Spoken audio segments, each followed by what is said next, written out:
It's one of the most popular cities in all of Metro Atlanta. So let's talk about the cost of living in Alpharetta, Georgia. Okay, so there are a few different categories to mention when we talk about cost of living in a city.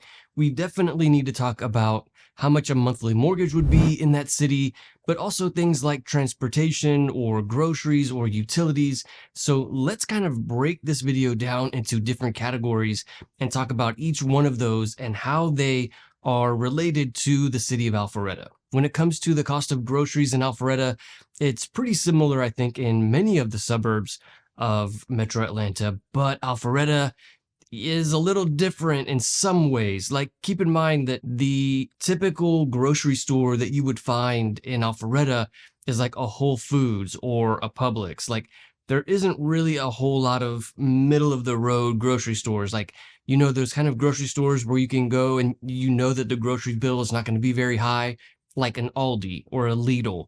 There are really no Aldis or Lidls that I can think of in the city of Alpharetta. There are a few Krogers, but even those are not really the most common in Alpharetta. Really, the most common type of grocery store in Alpharetta is going to be a Publix, a Whole Foods. There's also a Sprouts, which is kind of like Trader Joe's. And then there's a Fresh Market, which is like Publix's version of Whole Foods. So these are really the kind of grocery stores that you're looking at if you're going to be grocery shopping in Alpharetta, so you can pretty much expect that grocery bill to be pretty high if you're living in the city of Alpharetta. Of course, you could drive to another city and maybe you could find a Kroger or an Aldi in one of the nearby cities. I think there's an Aldi in Roswell, maybe one in Cumming. So it's certainly possible, but then of course you'd have to be driving farther to get there. So certainly something to keep in mind. And then speaking of transportation, like, there's not really public transportation in Alpharetta. Even if there was public transportation in Alpharetta, I assure you people there would not be using it. So that's something that you need to take in mind as well. Like, you're going to need a vehicle in Alpharetta, and certainly to get anywhere, because it's a suburban area. So it's a whole bunch of neighborhoods, with commercial pockets here and there. And to get anywhere, you're going to have to get in the car to drive a few miles, maybe 5 to 10 minutes to get to the nearest grocery store. So certainly the cost of a vehicle is something that you would need to factor into the cost of living in Alpharetta. And then when it comes to the cost of gas right now in Alpharetta, it's about $3.35 to $3.65 in the city of Alpharetta for gas.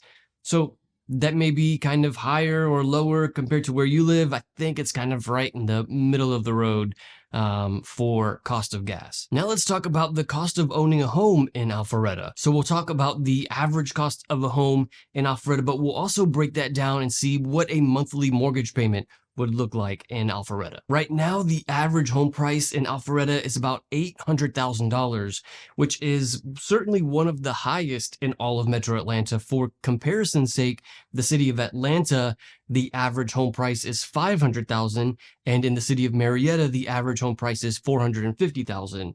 So it's pretty much up there with some of the other more expensive areas in Metro Atlanta. Sandy Springs also has an average home price of about $800,000, and the city of Milton, which is just north of Alpharetta, the average home price there is probably closer to $900,000 or $1 million.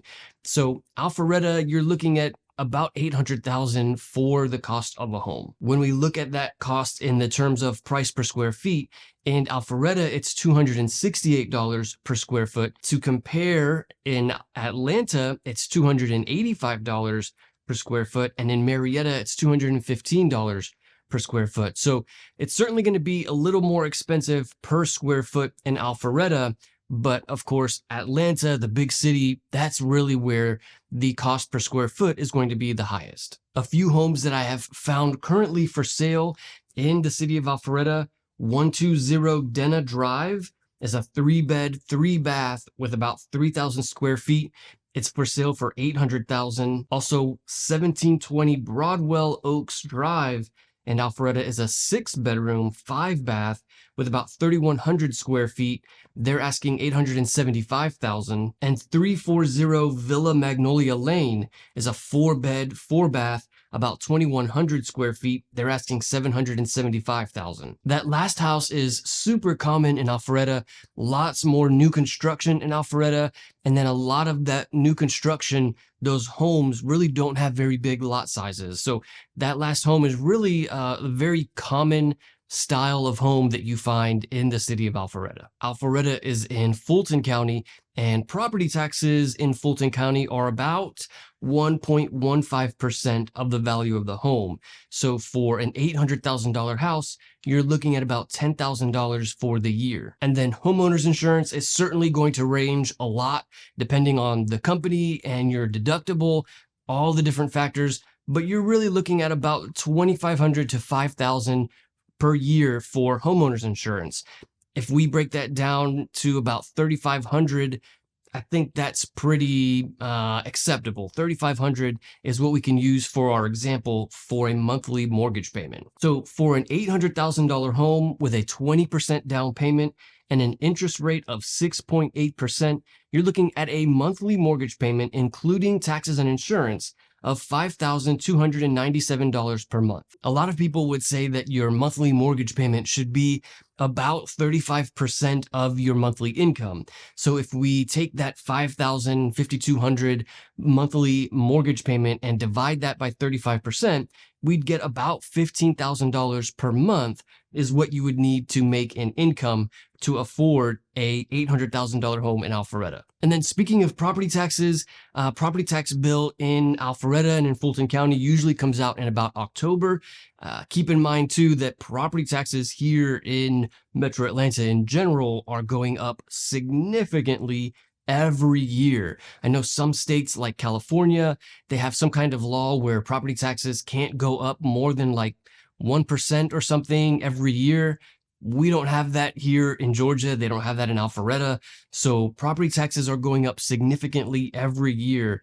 And this all has to do with the value of the home. Obviously, they take the value of the home to determine the amount of property taxes. And as home prices continue to go up, property taxes continue to go up. However, there are a lot of companies right now who are disputing property tax bills for people. So like they'll dispute that bill for you. They'll kind of file all that paperwork with the county or whatever, and they will take a cut if they save you any money. So if they save you 20% on your property tax bill by disputing it, they'll take 5% and you keep the 15% savings.